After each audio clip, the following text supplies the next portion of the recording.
Hello good evening everyone. मैं doctor Swati Sharma English सूत्रा में आप सभी का स्वागत करती हूँ। और आज मैं आप लोगों के लिए इंडियन राइटिंग इन इंग्लिश में जो नेक्स्ट राइटर है, जो अभी तक हम लोगों ने करे, आर के नारायण, मुल्क राज आनंद। सबसे पहले हम लोगों ने इंडियन राइटिंग इन इंग्लिश का बैकग्राउंड जाना। आज मैं आप लोगों को साइकोलॉजिकल राइटर अनिता देसाई जी के बारे में बताने जा रही हूँ। और इसको इनको इनके वर्क्स को ऑब्वियसली समझने के लिए वो डेप्थ, वो इंसाइट चाहिए, जो आप लोगों को मैं कोशिश करूंगी पूरी तरीके से बताने की। ये लेक्चर एक बार में कंप्लीट नहीं हो पाएगा, क्योंकि ऑब्वियसली ये लेक्चर जो है इसको मैं आपको डिटेल में पढ़ाऊंगी।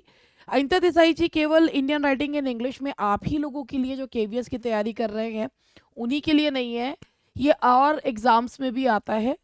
और इसी हिसाब से आपको तैयारी जो है इनकी करनी है। तो मैं आप लोगों को इनके बारे में बताते हुए और ज़्यादा आपका टाइम ना लेते हुए चलिए स्टार्ट करते हैं।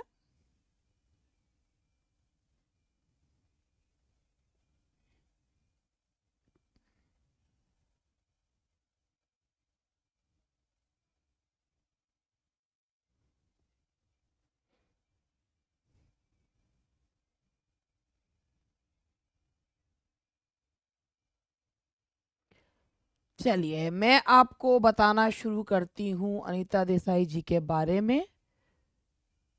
अनीता देसाई जी के बारे में अगर मैं आपसे पूछूं कि अनीता देसाई जी के बारे में आप क्या जानते हैं, तो आपके दिमाग में क्या आएगा? She was born in Mussoorie. और एक उनके ऊपर अगर हम लोग देखें तो बेसिकली अनिता देसाई है कौन? She is a major post independence Indian writer known for her psychological depth, and she mainly discussed about the vacuum that lies between partners, husband and wife. She was born in Missouri in 1937. Her mother was German and her father is a Bengali. Her mother and father both belong to different countries, and that same thing we can see on that same influence can be seen in her works as well. Bicultural upbringing influences her writing. She was nominated multiple times for Booker Prize. She was nominated for her novels Clear Light of Day, In Custody, and Fasting Feasting. And Sahitya Academy Award, faculty at MIT and Cambridge. She belongs to post-colonial India in Indian writing in English, and she marks a shift from social realism to psychological fiction. चलिए, ये तो हुई बात हमारी ये। अब और क्या क्या मुझे आपको चीज़ें बतानी है अनीता देसाई जी के बारे में, वो मैं शुरू करती हूँ आप लोगों को बताना। She the most distinguish voices of post independence Indian English writing. एक मिनट का टाइम दीजिएगा, रिमोट कहाँ गया मेरा?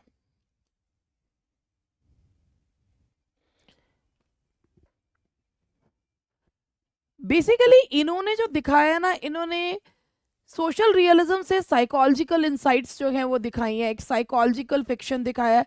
क्योंकि एक बायकल्चरल जो अपब्रिंगिंग हुई है उसका उनके ऊपर बहुत गहरा प्रभाव पड़ा है। और एक एक करके हम लोग जो हैं उनके वर्क्स को डिस्कस करेंगे।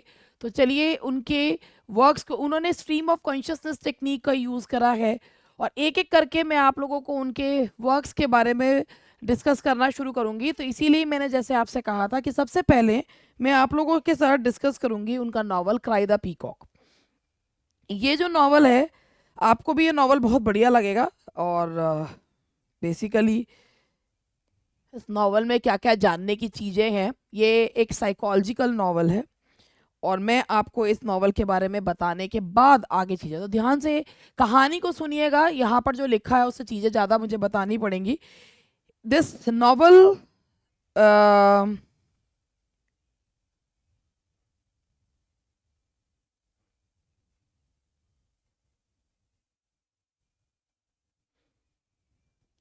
Cry the Peacock is the first novel of Anita Desai, and it presents a psychological fear,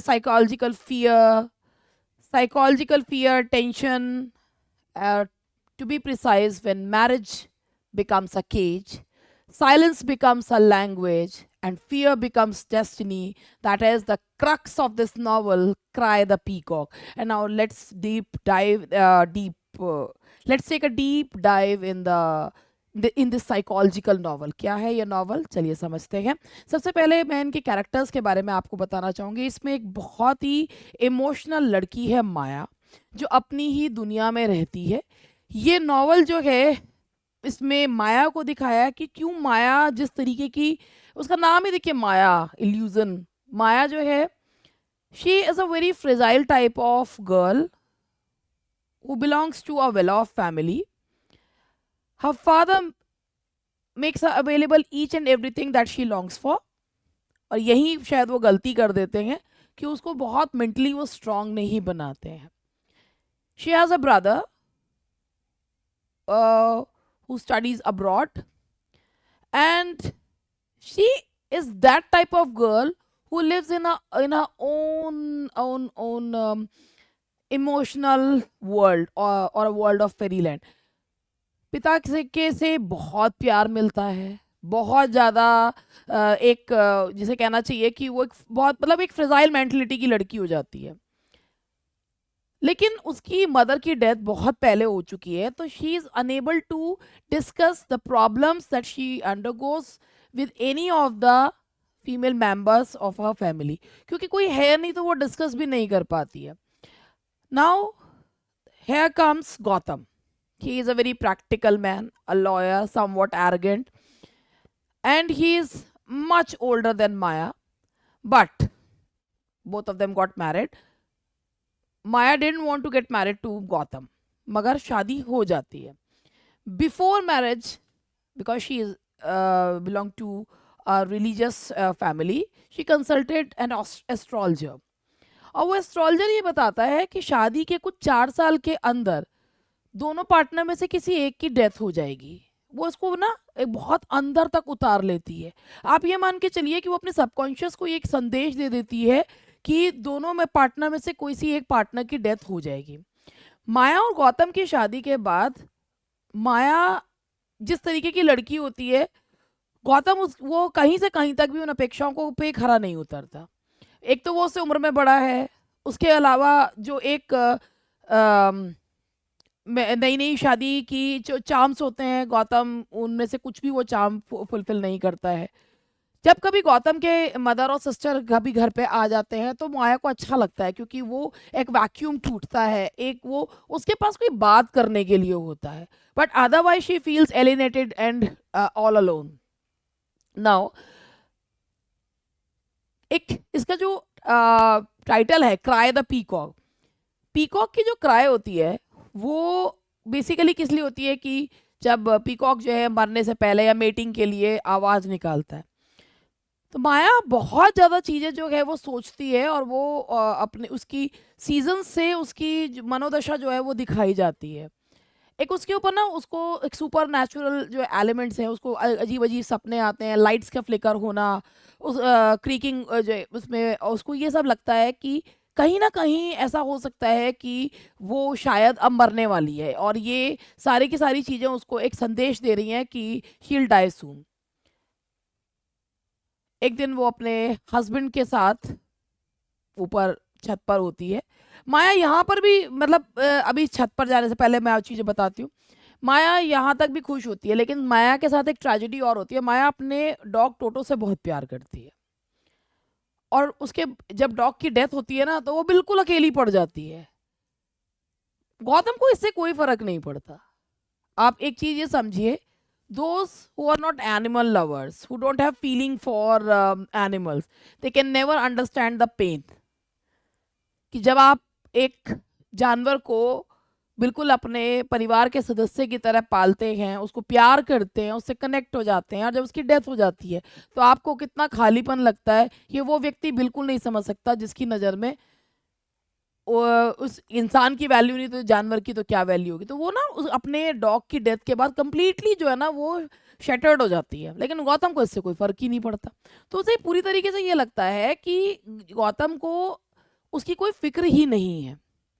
तो वो जो है गौतम के साथ एक दिन बात करते करते उस पे खड़ी होती है, छत पर, और वो उसे मतलब शी बिकम्स पैरानॉइड, और वो उसे धक्का दे देती है, वो नीचे गिरता है, मर जाता है। और उसके बाद वो खुद पागल हो जाती है। स्टोरी का एंड ये होता है कि उसके फादर उसको मेंटल असाइलम में भेजते हैं। तो if you try to understand the theme of this story, cry the peacock, तो मैं आपको इसके बारे में थोड़ा सा बताना चाहूँगी कि क्राई द पीकॉक जो है वो बेसिकली जो बताता है वो थीम ऑफ एलिनेशन। वो एक जी कहता ना कि भाई जो बात करना जो है ना, फिर भी लड़ लो, बात कर लो, मगर साइलेंस नहीं होना चाहिए। बहुत लंबा जो है वो दोनों के बीच में कम्युनिकेशन गैप नहीं होना चाहिए, अदरवाइज रिश्ते सिर्फ खराब होते हैं। तो if there is any problem there should not be any cold war between the partners. बात करके चीज़ों को सुलझा लेना चाहिए। और मैं आपको और चीज़ें बताना चाहूँगी क्राई द पीकॉक के बारे में।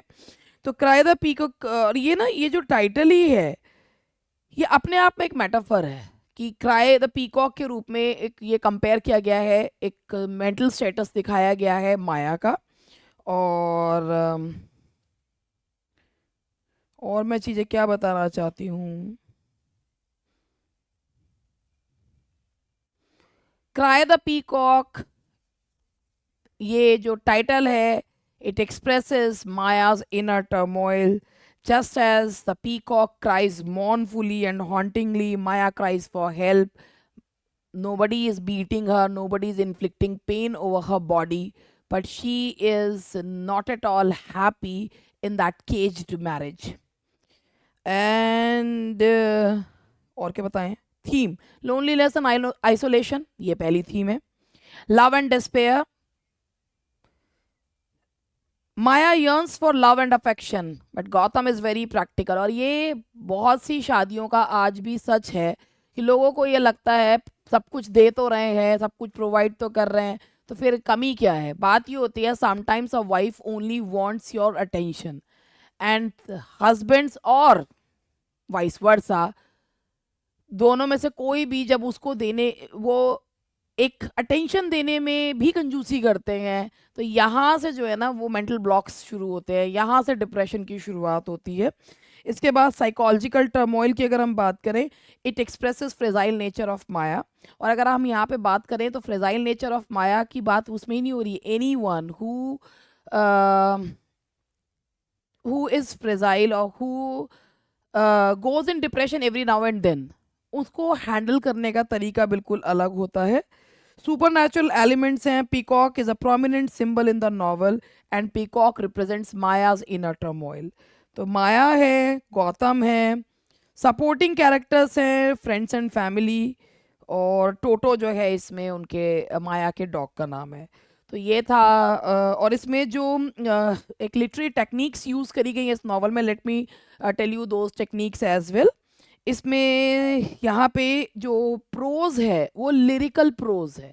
ये नॉवल जो है इसमें क्राई द पीकॉक में जो प्रोज है वो लिरिकल प्रोज है, और फर्स्ट पर्सन पर्सपेक्टिव है, मतलब थर्ड पर्सन ओमनिशिएंट नैरेटर नहीं है, फर्स्ट पर्सन पर्सपेक्टिव है। यानी कि ये माया के नज़रिए से ये कहानी कही गई है। फर्स्ट पर्सन पर्सपेक्टिव जो है बताया गया माया की साइकी, माया के experiences, flashbacks and dreams, present और पास्ट में स्टोरी चलती रहती है। स्ट्रीम ऑफ कॉन्शियसनेस टेक्निक का यूज़ करा गया है।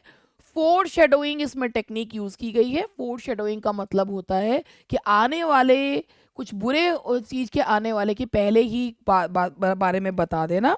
और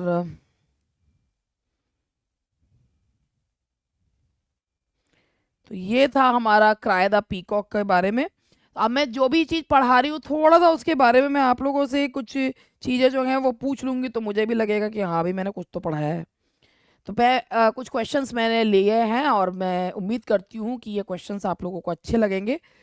कल जब लाऊंगी पढ़ाऊंगी तो जो जो भी मैं नॉवेल्स लूँगी तो उसके क्वेश्चंस जो हैं वो भी पूछूंगी, क्यों नहीं पूछूंगी।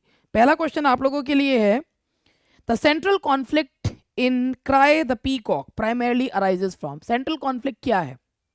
सोशल डिस्क्रिमिनेशन, ए है social discrimination, B Maya psychological fear and marital incompatibility, C है इकोनॉमिक स्ट्रगल और डी है पॉलिटिकल इंस्टेबिलिटी। आप सबको पता है कि when marriage becomes a cage, silence becomes language and fear becomes destiny, that is the crux of the novel cry the peacock. तो इसका आंसर है दैट इज बी, सही जवाब।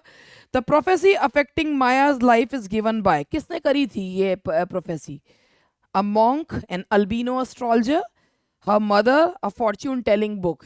ये किसने करी थी? जी हाँ, ये B, an albino astrologer. What type of character is Gautam? कैसा कैरेक्टर है? Romantic and expressive,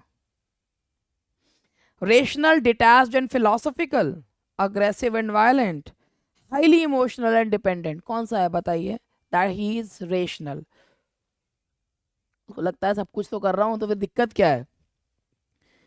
The symbol of the peacock represents wealth and royalty, calmness and purity, spiritual salvation, death, desire, and emotional intensity. Yes, that's D. Death, desire, and emotional intensity. Now, the next question is, the narrative style of Cry the Peacock is primarily कैसा है? Psychological novel है, उससे जोड़ लेंगे तो कैसा है? That is stream of consciousness technique. माया कैसे मारती है गौतम को? How does Maya kill Gautam? By poisoning, by stabbing, by pushing him off the terrace और बाय बर्निंग द रूम? बताओ कैसे मारती है? मारती है उसको by pushing him off the terrace. और what is the name of Maya's dog? आपको पता है, टोटो। तो चलिए, ये था पहला नॉवल और इसको मुझे समझाने में थोड़ा सा टाइम लगा। अब मैं आप लोगों को, क्योंकि मैंने यही सोचा कि भाई अगर पढ़ा रही हूँ तो ऐसे तो मैं नहीं पढ़ा पाऊंगी कि मैं केवल और केवल आपको यूं ही पढ़ा दूं, यूं ही चल रहा ही। अब मैं आपको इनकी नेक्स्ट नॉवल जो है वो बाय बाय ब्लैकबर्ड पहले बता रही हूँ। Bye bye blackbird, voices in the city बताना था मगर मुझे बाय बाय ब्लैकबर्ड ज़्यादा पसंद है, तो मैं बाय बाय ब्लैकबर्ड पहले बताऊंगी, उसके बाद आप लोगों को बाय बाय ब्लैकबर्ड के बाद चीज़ें बताऊंगी। तो बाय बाय ब्लैकबर्ड, ये भी बहुत बढ़िया नॉवल है बाय बाय। ये इसमें कैरेक्टर्स मेन जो हैं आदित्य, देव, सारा, और अब मैं इसके बारे में आपको बताऊंगी, ध्यान से सुनिएगा। बाय बाय ब्लैकबर्ड, यहाँ ब्लैकबर्ड जो है वो इंडियंस को कहा गया है। और अब मैं आपको बाय बाय ब्लैकबर्ड के बारे में बताती हुई हूँ।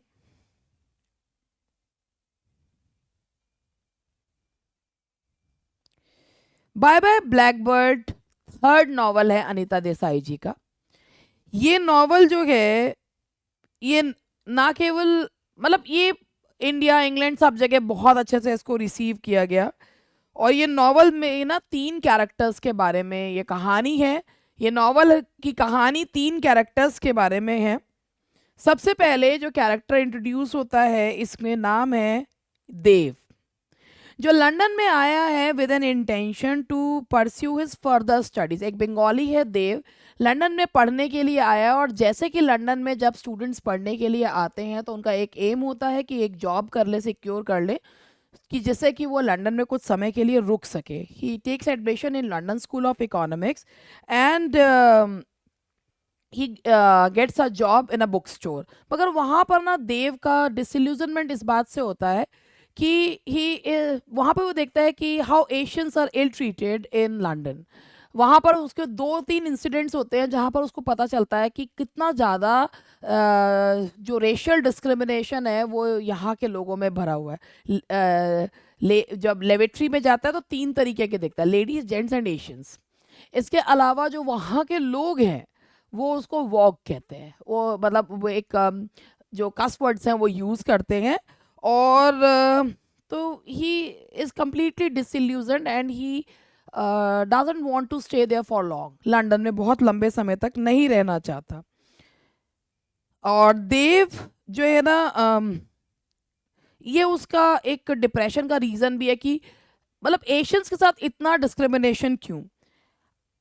और फिर उसके बाद एक यहाँ पर एक वो इससे भी कंपेयर करता है कि लंदन का वेदर जो होता है बहुत हेजी और कैसा है, मतलब बहुत ही ग्लूमी सा है, और जबकि बंगाल का जो है वो warm and humid and all that. तो उसके बाद अब दूसरा कैरेक्टर आता है आदित्य। आदित्य बिल्कुल ऑपोजिट है देव का।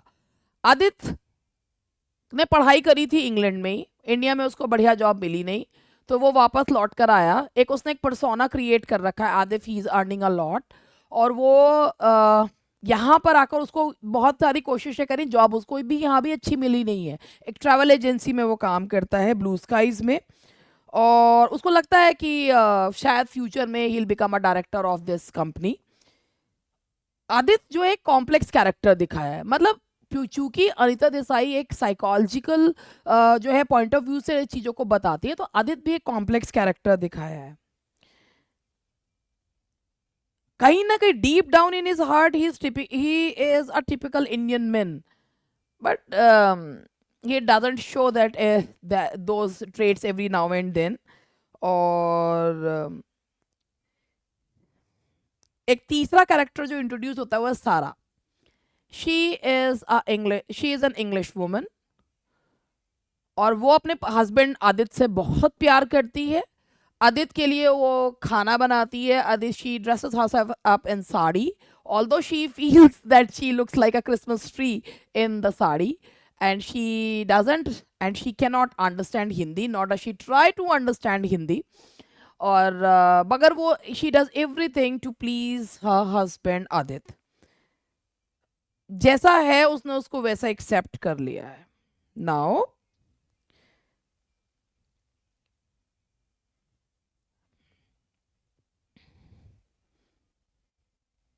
एक आदित्य का ना एक डार्क साइड दिखाया है उसका, कि वो उसमें बिल्कुल जो टिपिकल मेन बिहेवियर, चाहे वो मतलब इंडिया के हों या बाहर के हों, जैसे वो बोलता भी है, these English wives are quite manageable really, you know, not as fierce as they look outward, very quiet and hard working, as long as you treat them right and roar at them regularly once or twice a week. तो ये उसका character जो है वो दिखाया गया है। लेकिन आदित्य का भ्रम कब टूटता है, जब आदित्य सारा के साथ उसके पेरेंट्स के घर पर जाता है, और वहाँ पर उसको पता है एक इंडियन दामाद की मानसिकता क्या होती है, कि he is the apple of his in laws eyes, daughter in laws are not but sons in laws are. तो वो जब अपने इन लॉज से मिलने के लिए जाता है, तो उसको बहुत उम्मीद होती है कि वो बहुत अच्छे से उसको वेलकम करेंगे, मगर ऐसा कुछ भी नहीं होता है। इवन सारा के फादर उसको रिसीव भी नहीं करते, और मदर उसको इल ट्रीट करती है। तो यहाँ से उसको जो है ना एक झटका लगता है, उसको लगता है कि क्या मैं इन लोगों के लिए अपने लाइफ बर्बाद कर रहा हूँ। लेकिन ऑन द अदर हैंड देव, जो अभी लंदन के लोगों से डरता था, और उसके मन में एक ये था कि मैं लंदन में एडजस्ट नहीं हो पाऊंगा, धीरे धीरे वो यहाँ पर एडजस्ट होने लगता है। और वो जो है वो यहाँ एडजस्ट होने लगता है देव, लेकिन आदित्य सोचता है मेरे को वापस जाना है इंडिया। सारा जो है वो दो टुकड़ों में बट गई है, उसको समझ में नहीं आ रहा कि whether she should take the side of a husband or her parents, और लेकिन वो अपने हस्बैंड का साइड लेती है, क्योंकि कहीं ना कहीं उसके पेरेंट्स के बीच में जो एक कोल्डनेस है, वो चीज़ अपने बच्चे को नहीं देना चाहती। She is pregnant with her first child, तो वो कोल्डनेस, वो अलूफनेस, एलिनेशन वो अपने बच्चे को नहीं देना चाहती। तो आदित्य जब उसे कहता है कि कि तुम मेरे साथ आओगी या नहीं आओगी, तो वो अपने आप को मना के इंडिया जाने को तैयार हो जाती है, और समवेयर अपनी शादी को बचाए रखने के लिए वो इंडिया जाने के लिए तैयार हो जाती है। और देव जो है वो इंग्लिश कंट्री साइड पे जब जाता है हैम्पशायर में, तो वो बहुत वहाँ पर जाकर वहाँ के लोगों की वार्मथ से बहुत इम्प्रेस होता है, and he decides to live there. तो ये जो है इसमें बिल्कुल ऑपोजिट जो है वो होता है। इसके अलावा मुझे और भी चीज़ें जो बतानी है वो मैं आपको ज़रूर बताऊंगी।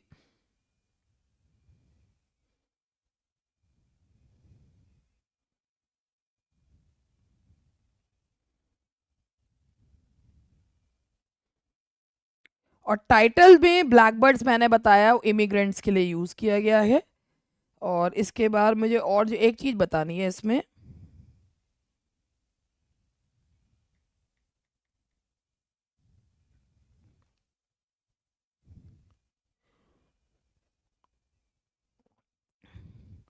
बाय बाय ब्लैकबर्ड जो है ना ये 3 पार्ट्स में स्ट्रक्चर्ड है। ये 3 पार्ट्स में स्ट्रक्चर्ड है बाय बाय ब्लैकबर्ड। जो पहला पार्ट है इसका वो है अराइवल। ये 3 पार्ट्स में है, तो पहला है इसका अराइवल। सेकंड पार्ट है इसका रिकॉग्निशन एंड डिस्कवरी।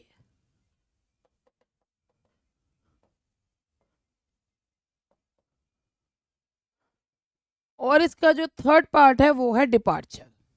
ये 3 पार्ट में स्ट्रक्चर्ड जो है वो नॉवल है। It is structured in 3 parts: arrival, recognition and discovery and departure.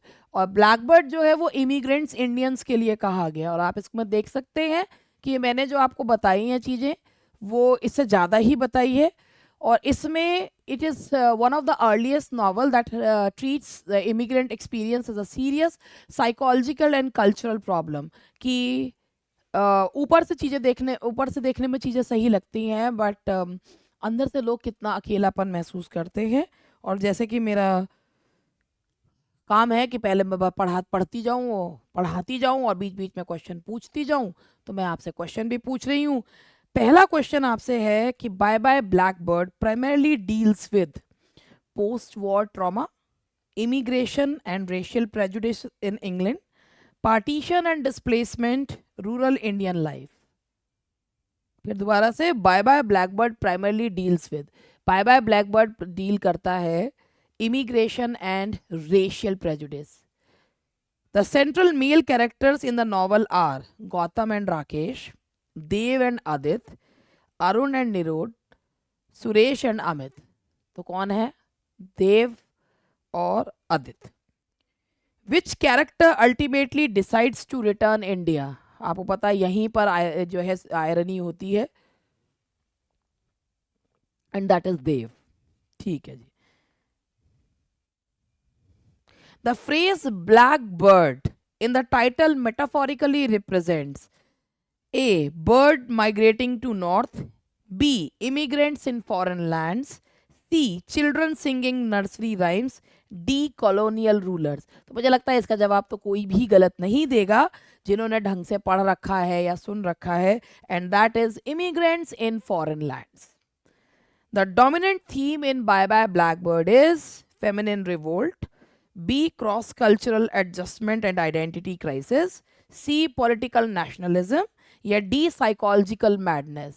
And yes, you are absolutely correct. That is cross cultural adjustment. तो ये था हमारा अभी तक का जो 2 नॉवेल्स मैंने आपको बताए हैं। और अब मैं where shall we go this summer से स्टार्ट करती हूँ।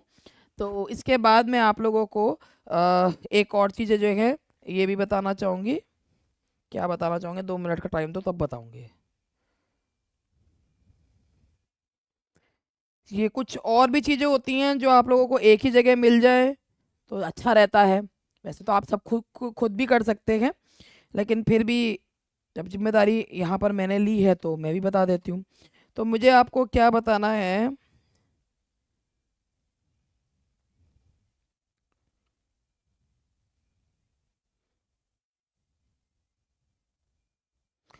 एक कुछ पॉइंट्स मैं आप लोगों को बताती हूँ। जैसे इनका जो अनिता देसाई का था, वो अपना सबसे ज़्यादा ऑटोबायोग्राफिकल नॉवल किसको मानती हैं? She considers clear light of day her most autobiographical novel. ये मैं आप लोगों को थोड़ी सी चीज़ें बता भी देती हूँ। Anita Desai considers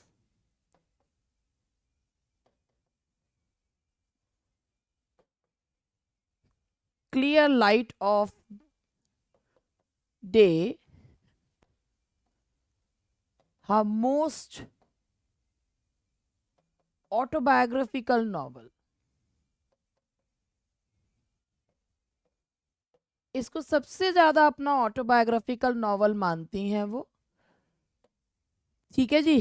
clear light of day her most autobiographical novel, और 1980 का नॉवल है। और इसके अलावा मैं आपको इसमें बताऊं कि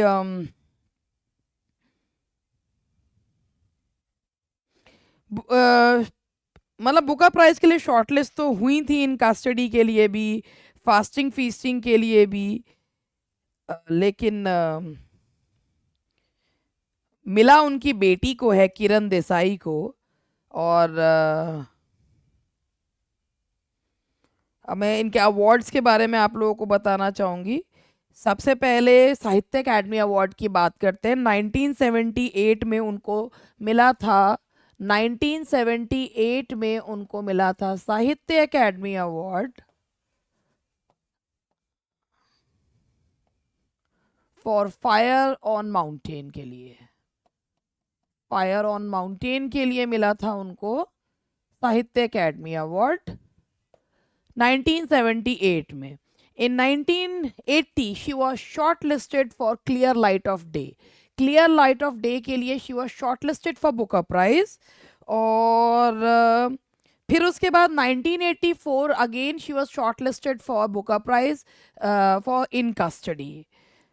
उसके बाद again she was shortlisted for Booker prize in 1999 fasting feasting. मतलब उनको इनका क्लियर लाइट ऑफ डे के लिए, इनका स्टडी के लिए, फास्टिंग फीस्टिंग के लिए she was shortlisted for Booker prize, but she didn't get it. And but उनको पद्म भूषण मिला था 2014 में, शी गॉट पद्म भूषण।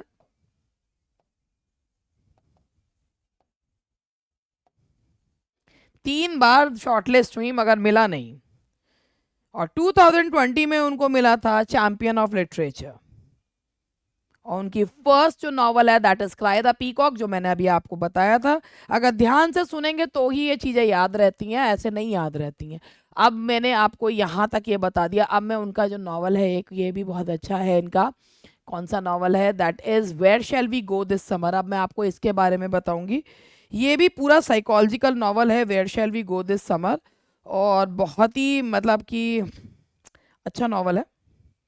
इसके बारे में बताना चाहूँगी। ये एक ना ये प्रीनेटल न्यूरोसिस पे कहानी है। It's a trauma.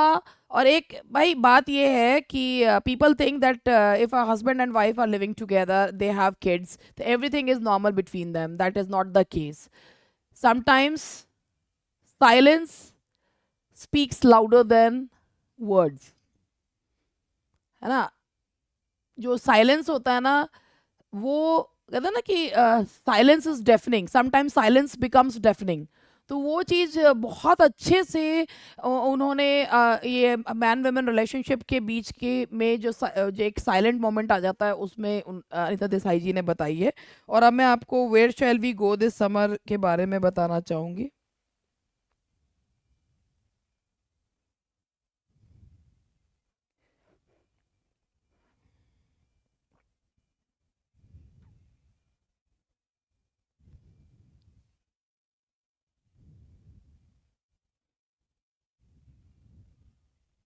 तो चलिए मैं आपको इसके बारे में बताना शुरू करती हूँ।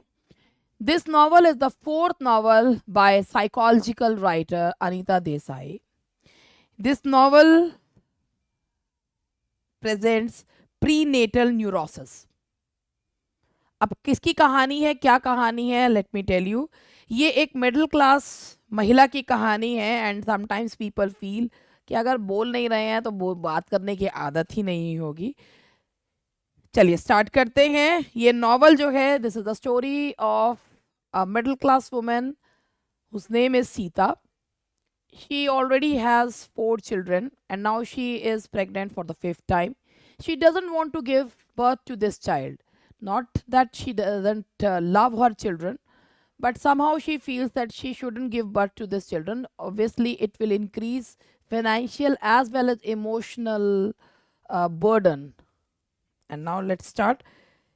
यहाँ पर ये नॉवल के 3 पार्ट्स हैं, मॉनसून 67, विंटर 47, मॉनसून 67, ये इस तरीके से है।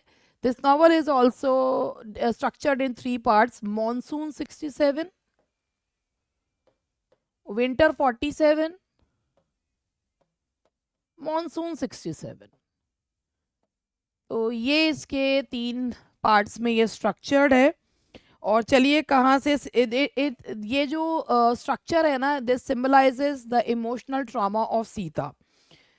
Sita is the protagonist of this novel, and she is pregnant for the 5th time. She wishes to abandon the city. वो जो बॉम्बे को छोड़कर वो कहीं भाग जाना चाहती है। वो उसके अंदर का शोर इतना ज़्यादा बढ़ जाता है कि वो भाग जाना चाहती है और अपने नेटिव विलेज भाग जाना चाहती है।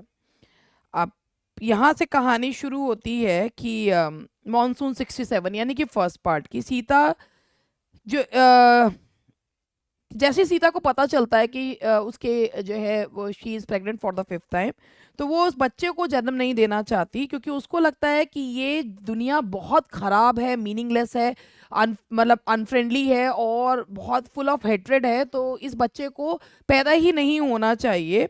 दोनों हस्बैंड वाइफ के बीच में रिलेशनशिप बहुत ख़राब हो चुका है और इसीलिए सीता मनोरी आइलैंड पहुंचती है। She reaches to Manori island, जो उसके फादर को मिला था वो आइलैंड। मनोरी आइलैंड में पहुंचती है जहां पर उसने, उसके पिता ने और उसके भाई ने समय बिताया हुआ होता है। अपने साथ वो अपने 2 बच्चे ले आती है, करण और मेनका को अपने साथ लेकर आती है। अब उसको लगता है कि ये जो मनोरी आइलैंड है ना, ये मैजिकल आइलैंड है, ये एक तरीके से उसके बच्चे को पैदा नहीं होने देगा, वो बच्चा जो है वूम में ही रहेगा, वो पैदा नहीं होगा। सीता के हस्बैंड का नाम है रमन, और रमन एक टिपिकल जो है एक शॉविनिस्ट व्यक्ति दिखाया है और वो अपने पति से दिनों दिन दूर होती चली जा रही है। रमन एक बिजनेसमैन है, उसके ऐसा लगता है उसको अपनी पत्नी या अपने बच्चों से कोई लगाव नहीं है। Even he beats his children for trivial things.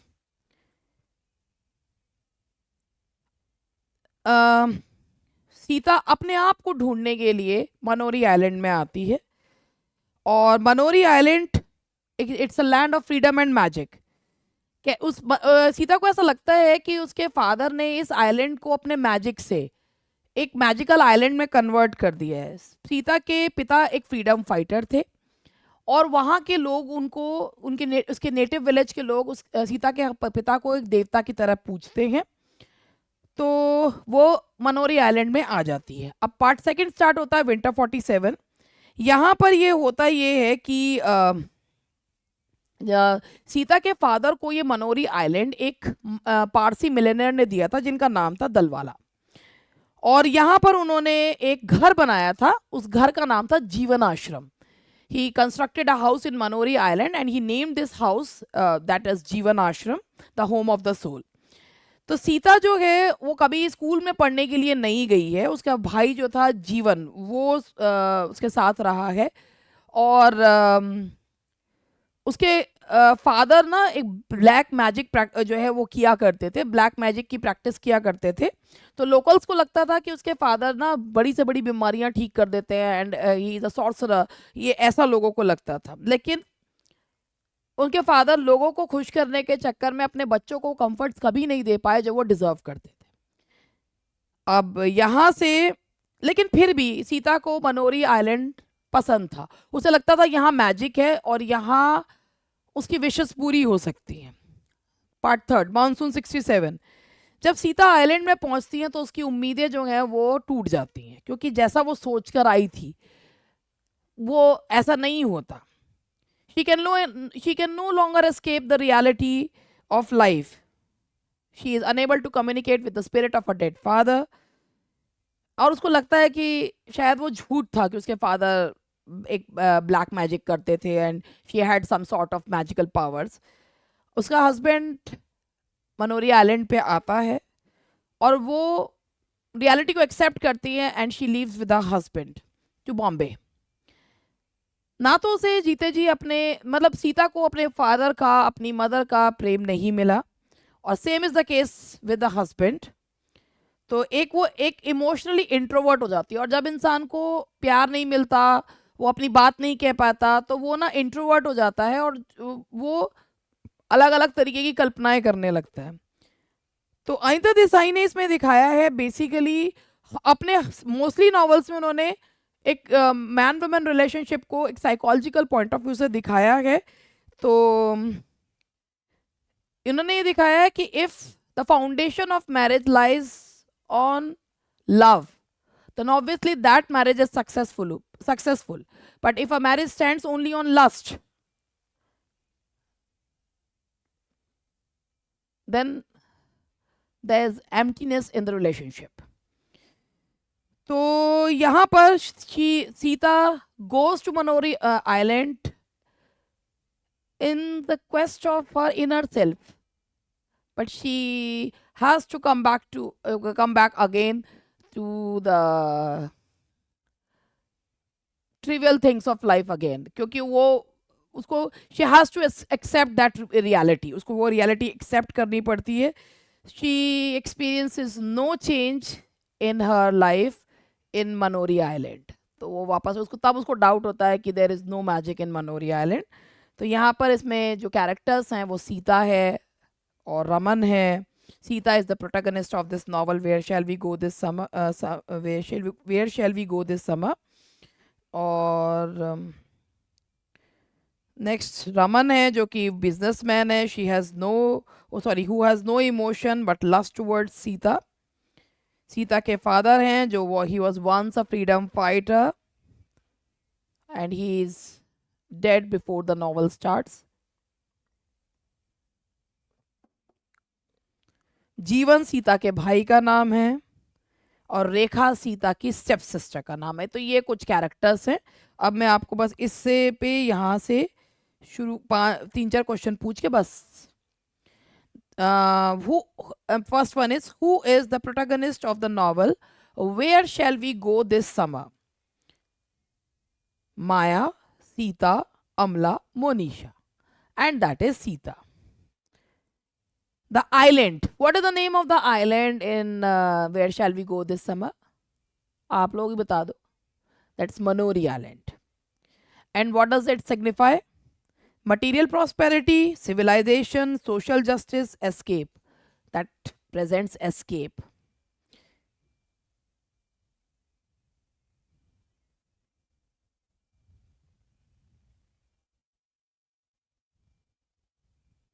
तो ये थे कुछ आपके क्वेश्चंस और सब। मैंने 3 नॉवेल्स के बारे में ही बताया, अभी तो और भी नॉवेल्स हैं, तो इसमें से मैं और नॉवेल्स चुनकर आप लोगों को इसकी कहानी बताऊंगी, जिससे कि कहानी के साथ साथ चीज़ें याद करने में बहुत आसानी रहती है।